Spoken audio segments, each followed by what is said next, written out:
Bem, amigos da Globo News, o Espaço Aberto esta semana está muito feliz, toda a equipe está muito orgulhosa, porque nós estamos recebendo, e já estávamos ansiosamente esperando esse dia chegar, um personagem que faz parte da história do futebol brasileiro. Um homem de muitas glórias, de muitos títulos, mas que talvez, para muitos, tenha ficado conhecido ou marcado por uma derrota, a derrota inesquecível do dia 16 de julho de 1950 para o Uruguai, quando o Brasil deixou, eu nunca digo perdeu, deixou de ganhar o título mundial e com muitos méritos a equipe uruguaia acabou conquistando aquele título mundial. Campineiro, 78 anos de idade, uma simpatia que deve correr ao lado da competência que teve como jogador de futebol. O Espaço Aberto tem o orgulho de receber Moacir Barbosa. Como vai o senhor, Moacir Barbosa? Tudo bem, Galvão. É uma satisfação estar aqui no seu programa e participar dele. Para nós é realmente um motivo de honra. Eu me lembro agora como nos sentimos todos nós quando o Zizinho, o mestre Ziza, esteve aqui também nesse programa e falamos de futebol, da vida dele. E é claro, sempre se lembram, todos se lembram da Copa de 50, né? É claro. Isso é uma coisa que ficou marcada na história, né? Corre, Guidia! Aproxima-se do gol do Brasil e atira! Gol! Gol do Uruguai! Guidia! 2-1, ganha o Uruguai! Posso chamá-lo de você? Pode. Posso? Pode. Muito obrigado. Você se sente o grande injustiçado da história do futebol brasileiro? Olha, em parte sim. Em parte sim. Porque, como eu já disse em outras ocasiões, a pena maior aqui no país é 30 anos para um criminoso, né? Você já vai completar 50. Vou completar 50 e ainda continuo cobrando. Então eu acho que, será que o governo vai me ressarcir esse dinheiro? Essa frase é maravilhosa, a maior pena do país é 30 anos e eu já vou para 50 anos de pena. Quando você fala do dinheiro, isso prejudicou sua vida financeiramente? Materialmente? Não, materialmente eu não vou dizer, porque na época também, Galvão, a gente não ganhava o que eles ganham. Porque eu digo que na nossa época a gente jogava um futebol desse tamanho e ganhava um porcadinho assim. Hoje eles jogam um porcadinho assim e ganham um dinheirão. Então isso nos pesa um pouco, porque faz a gente recordar. Será que se a gente nascesse 50 anos depois, a gente poderia aproveitar isso? Sem dúvida alguma, com o talento que você teve. Eu acho que a maior injustiça que já foi feita a alguém no futebol brasileiro, ou a maior maldade, uma das coisas mais tristes e mais duras, aconteceu recentemente. Quando você foi visitar a seleção brasileira que treinava na Granja Comari e lhe pediram que não entrasse, porque aquela era uma seleção que estava marcada para vencer e eles não queriam contato nenhum com a derrota. De quem partiu aquela proibição? Não, olha, aí tem um erro, um engano de interpretação. Então pelo menos é preciso que se coloque os pontos nos is. Por favor, Barbosa. Porque colocaram o Parreira, que o Parreira havia me proibido de entrar na concentração. Eu não acredito que o Parreira fizesse isso. E não houve isso porque, inclusive, eu tinha a autorização do Ricardo Teixeira, porque eu estava fazendo um trabalho para a BBC de Londres. Sim. Então não houve, propriamente dito, uma proibição. O Parreira veio a mim e me disse que estavam aprontando uma espécie assim de prova, vamos dizer assim, para que eu não tirasse fotografia com os goleiros que estavam na seleção, porque se houvesse alguma coisa, ou por outra, tivesse um desastre, vamos assim supor, então eles iriam pesar em cima de mim, porque iam dizer que eu era o pé frio, que eu era o maldito da coisa. Então ele me pediu, mas ele me pôs à disposição para circular à vontade.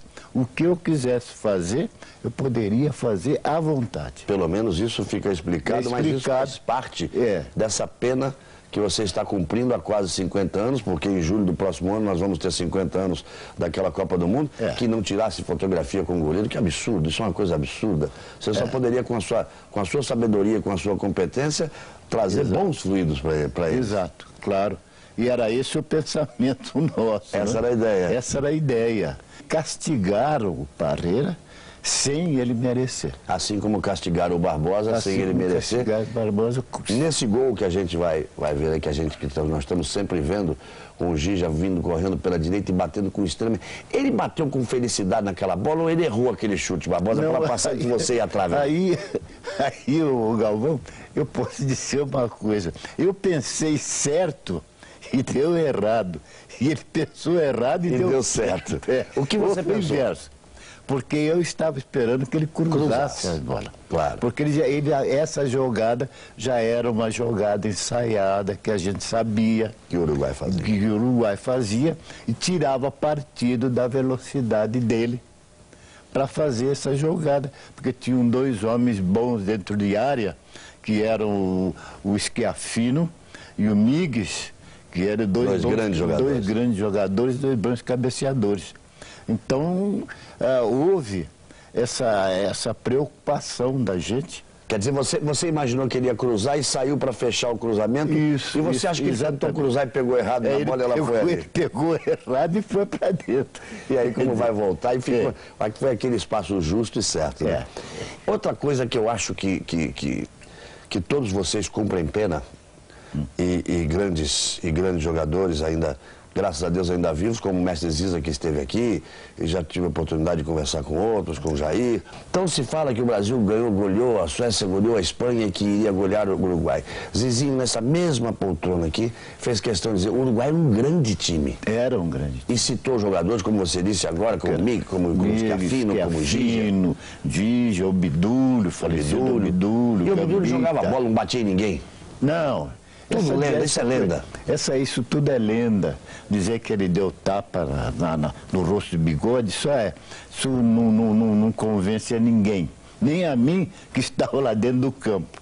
Né? Eu digo, são as coisas que se criam dentro do futebol, talvez eu não sei porquê, para justificar talvez uma derrota.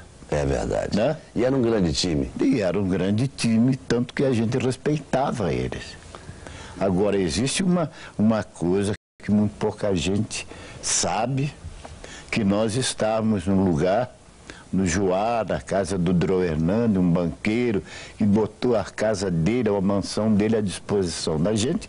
Então nós estávamos isolados do público. Tranquilos. Lá a gente só lembrava quando chegava na hora de, vamos descer que hoje tem um gringo para a gente liquidar. E a gente descia e liquidava. Tem um gringo para a gente liquidar. Tem um gringo para a gente liquidar. E a gente descia e liquidava.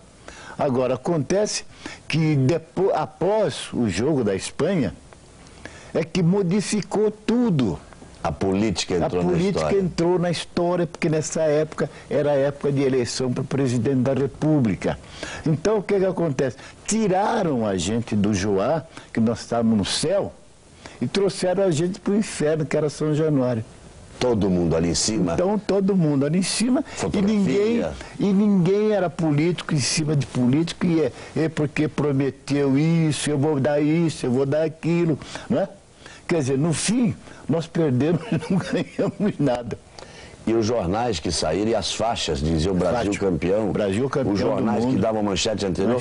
O técnico uruguaio levou isso e colocou no vestiário lá para... Exatamente isso que eu conheço. Me dou muito bem com ele, com o cônsul brasileiro, do cônsul uruguaio, que estava no Brasil. Na época. Ele é que pegou os jornais e levou para a concentração. Quem é que tomou essa atitude de tirá-los lá do Juá, da casa do Drô Hernando, e trazer para a concentração do Vasco em São Januário e colocá-los assim à mercê da voracidade dos políticos? Pois é, isso. Você sabe quem tomou essa atitude? Isso ninguém sabe. Esse que tinha que receber a pena, ninguém... Esse que tinha que receber a pena. Esse ninguém fala quem foi. Ninguém fala, né? Por quê? Porque eles chegavam lá, a gente sentava na mesa para almoçar, levanta, porque seu fulano vem aqui, é candidato a presidente da República.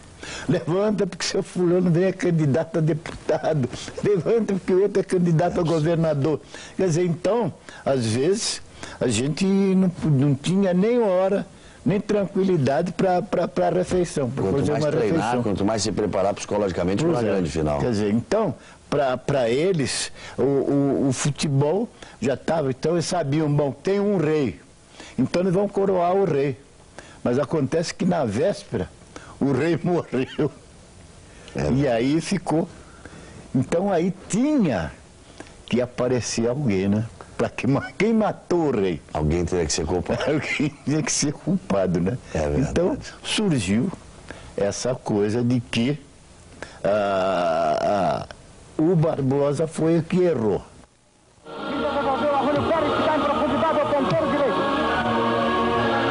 O filme é baseado, em parte, num conto do Paulo Perdigão, onde um personagem volta no tempo para tentar mudar o resultado da Copa de 50, avisar o Barbosa do gol do Dija e tentar impedir a vitória do Uruguai para o Brasil ser campeão.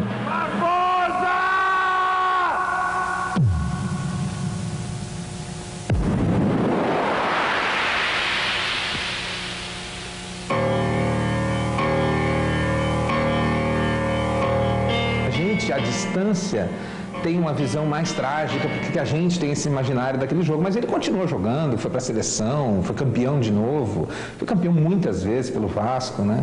Então acho que ele superou, assim, como atleta, sem dúvida ele superou, e acho que hoje ele já deve ter superado isso, né? Eu tenho a minha consciência tranquila que não errei, mas ficou a marca ficou. Você se modificou como pessoa? Você se tornou uma pessoa mais triste? Não. Mais melancólica depois disso? Não, porque eu continuei na minha vida normal. Você jogou mais 12 anos depois? Mais 12 anos. Mas nunca mais voltou à seleção? Não, ainda voltei em 53. Voltou em 53? No Sul-Americano, em Lima, no Peru. Eu só não fui em 54 na Copa do Mundo porque eu estava com a perna quebrada. Porque senão teria jogado na Copa. Senão eu teria ido na Copa. Fala em perna quebrada, não se usava luvas naquela época, uns quebravam os dedos. Não, eu não tenho. Os dedos estão todos assim. Né? Isso é do futebol? Isso é tudo do futebol. Gente, por favor, eu queria que mostrasse a mão esquerda do Barbosa. Aí são os troféus de tantos e tantos anos. São troféus de coisa. De tantos e tantos anos de futebol. Sabe uma coisa? Isso tem uma coisa especial. Sabe o que esse dedo quebrado. Esse dedo quebrado aqui, porque quando eu vou tomar um aperitivo, eu quero 2 dedos, mas desse aqui. Desse aqui. Aí já aproveita um pouco, porque ele não vai fechar mesmo, fica maior. Assim ele fica assim. Esse é o Barbosa que nós queremos mostrar. Vamos viajar no tempo, o Espaço Aberto gosta de viajar no tempo? Vamos esquecer essa coisa de 50, vamos voltar. O Ipiranga. A sua carreira começou, que você é campineiro, sua carreira começou no Ipiranga de São Paulo. Em que ano, Barbosa? Em 1940. 1940 você tinha, então, 19 anos. 19 anos. Como é que surgiu essa coisa de ser goleiro? Porque você não conseguia jogar em outra posição? Não, eu fui artilheiro da associação, do campeonato da Associação Comercial de Esportes, Ásia. Era bom de bola? Nós fomos tricampeão da Ásia. E como é que você foi parar no gol? Fui parar no gol por acaso. Um dia no Almirante Tamandaré, que eu jogava, que era o time que o meu cunhado que era o dono, e o goleiro, nós fomos jogar na Santa Marina, onde jogava o Julinho. Então o goleiro ficou com medo, não foi.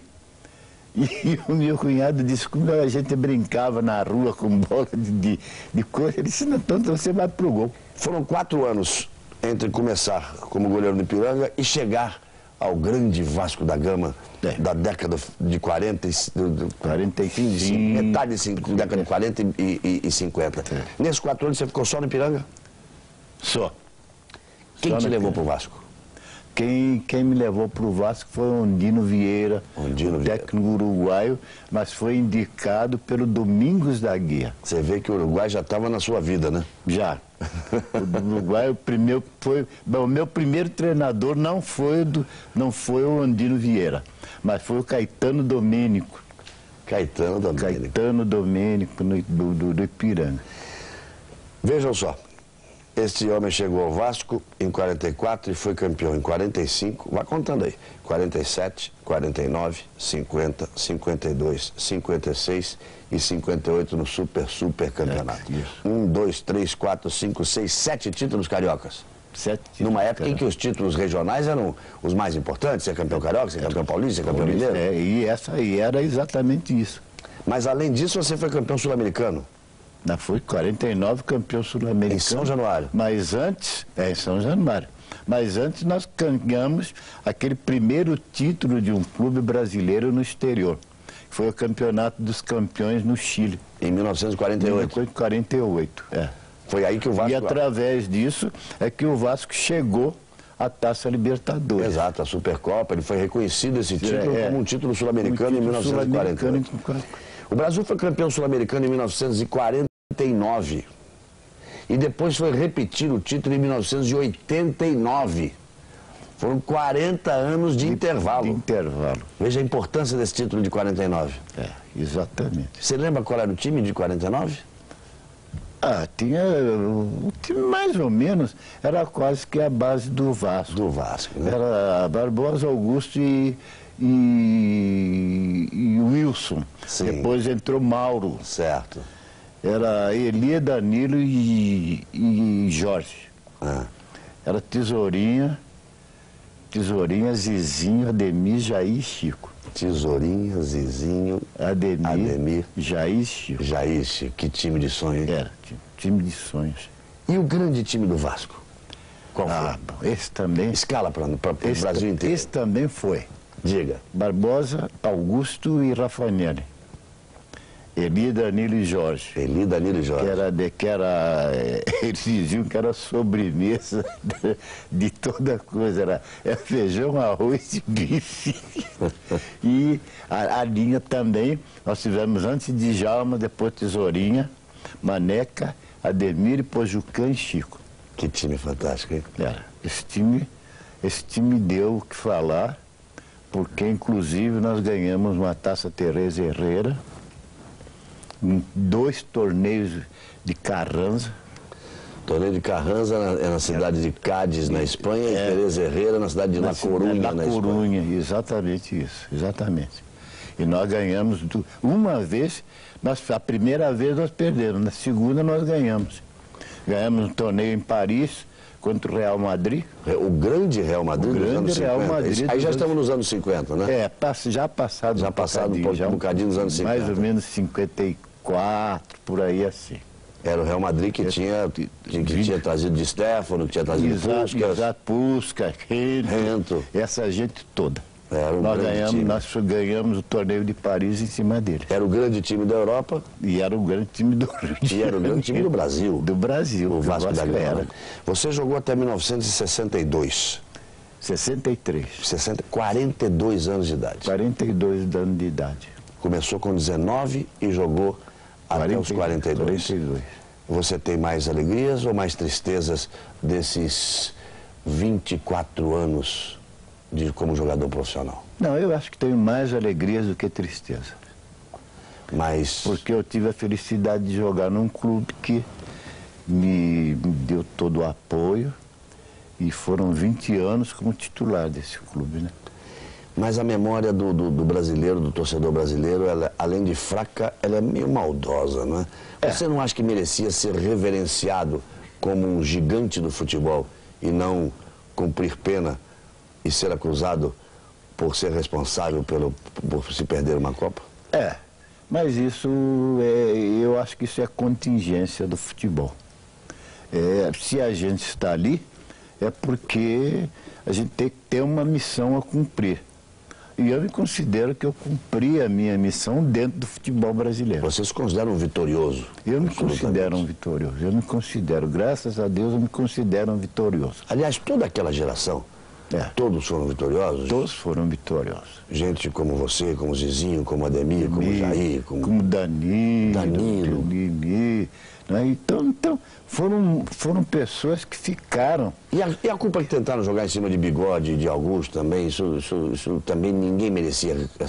Não, eu acho que na minha maneira de pensar, eu eu acho o seguinte, se ganhássemos, ganhávamos 11 nós que estávamos em campo e mais 11 que estavam de fora. E se perdermos, perdemos nós 11 e os 11 que estavam de fora também. Porque eles faziam parte de uma equipe. Claro, mas você não acha que se a história seria a seguinte, já que perderam vocês, jogadores que estavam ali em campo, se vocês tivessem ganho, teriam ganho todos os políticos que fizeram campanha, todos aqueles que se aproveitaram e que depois acabaram virando o rosto para vocês? Ah, esse é o problema, porque eu não sei se eles iriam cumprir. Prometeram muito, Barbosa? Prometeram muito, mas não sei se eles iriam cumprir, né? Você, depois que parou de jogar em 63, foi ser treinador, foi ser técnico. Eu fui treinador. Dirigiu Canto do Rio, Madureira. Canto do Rio, Madureira, uma parte Olaria, depois o Alto Esporte da Paraíba. O Alto Esporte da Paraíba. É. Você acha que... Por que você não seguiu na carreira de técnico? Não, talvez pela minha maneira de agir. Porque eu nunca admiti, assim como jogador, eu não admiti porque eu sou possuidor do Belfort Duarte, porque Vamos esclarecer as pessoas, Belfort Duarte é um prêmio dado àquele que jamais foi expulso de campo, jamais recebeu uma punição. Durante 24 anos, eu nunca fui expulso de campo, nunca recebi uma punição, qualquer que ela seja de clube ou de seleção. Pelo contrário, eu tenho cartas de elogio pela minha postura dentro de campo. Aí você parou de ser treinador, ficou no Rio até os anos 70, alguma coisa assim? Não, aí eu passei a ser funcionário do Estado. Do Rio de Janeiro? Em 64 eu entrei para o Estado, fui trabalhar no Maracanã. Fiz concurso e fui trabalhar no Maracanã, trabalhei 30 anos lá no Maracanã. Isso nós, por várias vezes, nos cruzamos e encontramos ali sempre certo. a figura do Barbosa.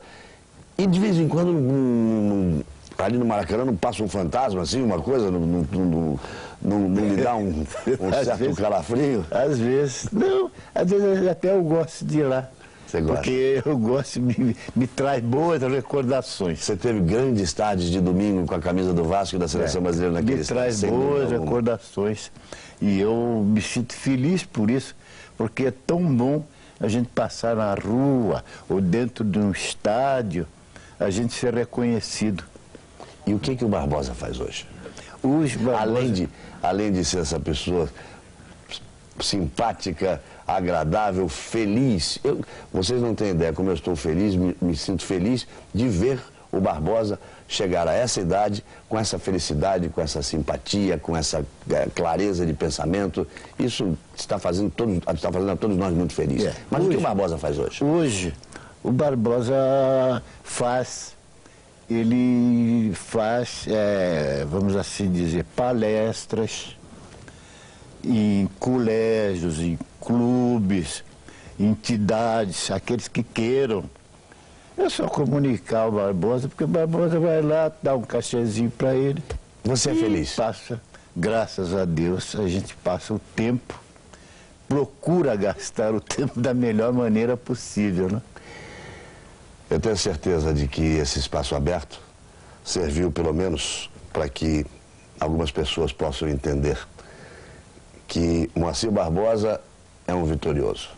Um homem de tantos títulos, de tantas conquistas e de tantas glórias. Quis Deus que naquele instante Gigi errasse um chute, a bola entrasse e as coisas se definissem daquela forma que era o que nenhum brasileiro daquela época queria. Exato. Eu não era nascido, nasci 5 anos depois, mas parece que tenho todo o filme daquela decisão. Imagina Barbosa. E as palavras dele, quando ele disse a maior pena nesse país é de 30 anos, eu já vou completar a minha com 50. Que esse espaço aberto tenha servido pelo menos para que nas mentes, nos corações de cada um de nós, essa pena tenha definitivamente terminado. Barbosa, muito obrigado por você ter estado aqui. A satisfação foi minha e eu lhe agradeço. Só a oportunidade de me dar para poder falar e dar o meu veredito. Mas acima de tudo, Barbosa, muito obrigado por tudo que você fez pelo futebol brasileiro, mesmo que alguns, ou uma grande maioria hoje, não tenha visto, porque não tenha tido idade para isso. Certo. Mas em nome daqueles que se encantaram com a sua arte. Muito obrigado pelo que você fez pelo futebol brasileiro. Eu fico feliz por isso. E acima de tudo, e para terminar, muito obrigado por nesses 30 minutos, pela lição de vida que você deu a todos nós. Obrigado, eu que agradeço a oportunidade. De forma emocionada, o nosso Espaço Aberto termina essa semana. Agradecendo sempre a Moacir Barbosa, acima de tudo, um ser humano de altíssima qualidade. Até o próximo.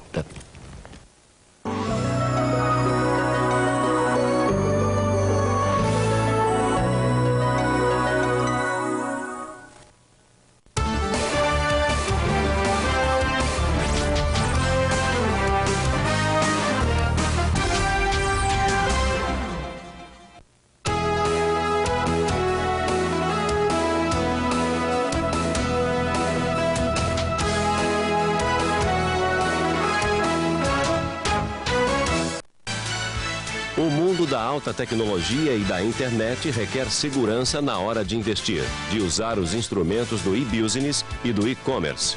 Como as empresas podem evitar a ação dos hackers? A experiência do consultor Edgar D'Andrea. Conta corrente especial com Gilberto Menezes Cortes. Neste sábado, 1h30 da tarde e 8h30 da noite. Olá! O que querem dizer Nasdaq, Dow Jones e todos esses nomes e índices complicados que afetaram a vida do mundo na semana que passou? Como o jornalista traduz essas complicações para o público leitor, para o público espectador? Para discutir esses temas, nós vamos conversar com Joyce Jane, editora executiva de economia de O Globo, com Gilberto Menezes Cortes, editor da Globo News, e com Noêlio Spínola, em São Paulo, diretor da Bolsa de Mercadorias e Futuros, BMF. Nós, jornalistas, temos que sempre estar aprendendo mais e cada vez mais tentar traduzir isso para o espectador, para o leitor. N de Notícia, com Renato Machado, neste domingo, 11 da noite.